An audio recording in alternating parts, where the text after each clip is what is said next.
আসসালামু আলাইকুম কাকা। আপনি তো এই বাড়ির সাথে আপনার বাড়ি, আসলে এই যে জমিদার বাড়ি, এই জমিদার বাড়ি নুরুজ্জামান জমিদার বাড়ি, এই জমিদার বাড়ির ইতিহাস বা ঐতিহ্য সম্বন্ধে আপনি কি কিছু জানেন? যদি একটু বলতেন। আমি বিশেষ কিছু জানি না। আমি জানি আমরা নুরজামাল চৌধুরী, আশরাফ আলী চৌধুরী একবারই। প্রিয় দর্শক, এই মুহূর্তে দাঁড়িয়ে রয়েছি প্রায় 250 বছরের পুরানো একটি বাড়ি, নুরুজ্জামান জমিদার বাড়িতে। আজকে আমরা এই নুরুজ্জামান জমিদার বাড়ির ঐতিহ্য এবং ইতিহাস সম্পর্কে আপনাদেরকে ধারণা দেওয়ার চেষ্টা করব, এই জিনিসগুলো আপনাদের দেখানোর চেষ্টা করব। ভাঙ্গা দালানটা, এই দালান যে সময়ের, ওই সময় রড সিমেন্টের আবিষ্কার হয় নাই, চুন এবং ইটের গুঁড়ি দিয়া এই বিল্ডিংটা তৈরি করা হয়েছে। আমাদের চারপাশে ছড়িয়ে ছিটিয়ে রয়েছেন দৃষ্টিনন্দন মুঘল আমলের স্থাপিত বিলাসবহুল পরিত্যক্ত অট্টালিকা, রয়েছে বাংলার জমিদার প্রথার নানান অজানা কাহিনী। দর্শক, আজকে আপনাদের এমন একটি জমিদার বাড়ি সম্পর্কে জানাবো, দারসাই তুলপাই গ্রামে অবস্থিত। বর্তমানে এই মসজিদ এবং আন্ধার মানিক যাদের অধীনে রয়েছেন, তাদেরই একজন বীর মুক্তিযোদ্ধা মুবারক পাটোয়ারি। এই বীর মুক্তিযোদ্ধার কাছ থেকে আমরা জানার চেষ্টা করব এই জমিদার বাড়ির ইতিহাস সম্পর্কে। এই বিল্ডিং যে তৈরি করছে এর নাম ছিল নুরুজ্জামান চৌধুরী। এই নুরুজ্জামান চৌধুরীর বংশের কেউ এখানে নাই। ডোগর যে সবজি বাড়ি, ওদের নানার বাড়ি ছিল এইটা। তো এখন নানার বাড়ি হিসাবে এরা কিছু অংশ পাইছিল, সেই অংশটা আমরা এই পাটোয়ারি বাড়ির লোকে আমরা খরিদ করে রেখে দিয়েছি। এখন এটা সব আমাদের। এই বাড়িটি দেখতে পাচ্ছেন, এটি হচ্ছে প্রায় 250 বছরের পুরানো একটি বাড়ি। এটিকে নুরুজ্জামান জমিদার বাড়ি বলা হয়। প্রায় 100 বছর আগের পুরানো বাড়ি হিসাবে চিনেন।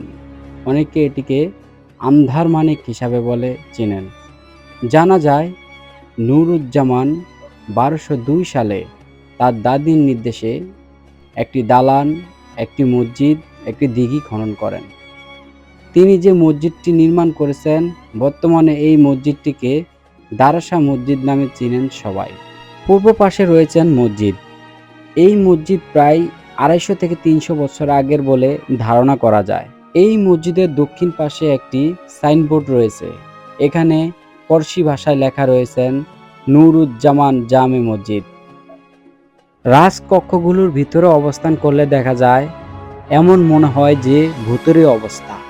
ভিতরে সাপ, পোকামাকড় ও শাওলার আস্তরণ রয়েছে। রাজকক্ষগুলো এখন অন্ধকার আবদ্ধিত রয়েছে। প্রকৃতপক্ষে গাছপালা ও দালান কোটা ভয়ঙ্কর রূপে ধারণ করেছে। এই দালানটি দোতলা বৈশিষ্ট্য। এই দালানে অন্যায় অবিচারের জন্য একটি নির্দিষ্ট জায়গা রয়েছে। এই জায়গাটির নাম হচ্ছে আন্ধার মানিক বলা হয়। কেউ অন্যায় করলে তাকে আবদ্ধ করে এই জায়গায় জমিদাররা শাস্তি প্রদান করতেন। এই জমিদারদের মধ্যে সবচেয়ে অহংকারী এবং অত্যাচারী জমিদার হিসেবে বিবেচিত ছিল আশরাফ আলী চৌধুরী। তার অত্যাচারের প্রবলতা এতই বেশি ছিল যে শেষ পর্যন্ত এই জমিদারিত্ব শেষ হয়ে যায়। তিনি অনেক আরাম আয়েশ করতে পছন্দ করতেন, এমনটা শোনা যায়। লোকমুখে এমনটা শোনা যায় তিনি 1500 ঘি দ্বারা 3টি রুটি খেতেন। প্রিয় দর্শক, এই মুহূর্তে যে জায়গাটিতে দাঁড়িয়ে রয়েছি, এটা হচ্ছে আন্ধার মানিক অর্থাৎ নুরুজ্জামান জমিদার বাড়ির দ্বিতীয় তলায়। এই দ্বিতীয় তলায় অনেক ভয়ঙ্কর, আপনারা দেখতেই পেয়েছেন কেমন ভয়ঙ্কর একটি দৃশ্য।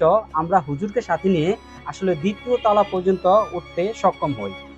এখন এই বাড়ির তৃতীয় তলায় কি কি আছে সেটা আমরা দেখব। হযরত দারসা রহমাতুল্লাহ আলামিন যখন তুলপায়ে আসেন, চারিদিকে তার নাম ছড়িয়ে পড়েন। অন্যদিকে হরলাল নাগ ছিলেন অত্যন্ত প্রভাবশালী জমিদার। হযরত দারসা রহমাতুল্লাহ আলামিন চিন্তা করলেন হরলাল নাগকে ইসলামের দাওয়াত দিবেন। তাই একদিন ঘোড়ায় চড়ে হরলাল নাগকে ইসলামের দাওয়াত দেন, কিন্তু হরলাল নাগ তাকে ফিরিয়ে দেন। হযরত দারসা রহমাতুল্লাহ আলামিন ফেরার সময় দেখেন কয়েকজন মহিলা দিঘির পাড়ে কলসি নিয়ে দাঁড়িয়ে রয়েছেন।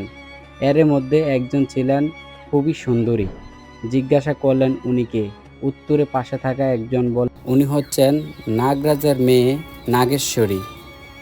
দারসা রহমাতুল্লাহ আলামিন তাকে ইসলামের দাওয়াত দেন।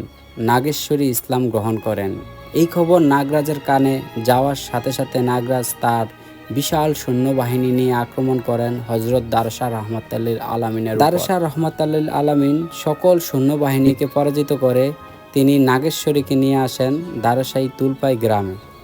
প্রিয় দর্শক, আজ এই পর্যন্ত। দেখা হবে অন্য কোনো দিন অন্য কোনো ভিডিওতে। সবাই ভালো থাকেন, সুস্থ থাকেন। আল্লাহ হাফেজ।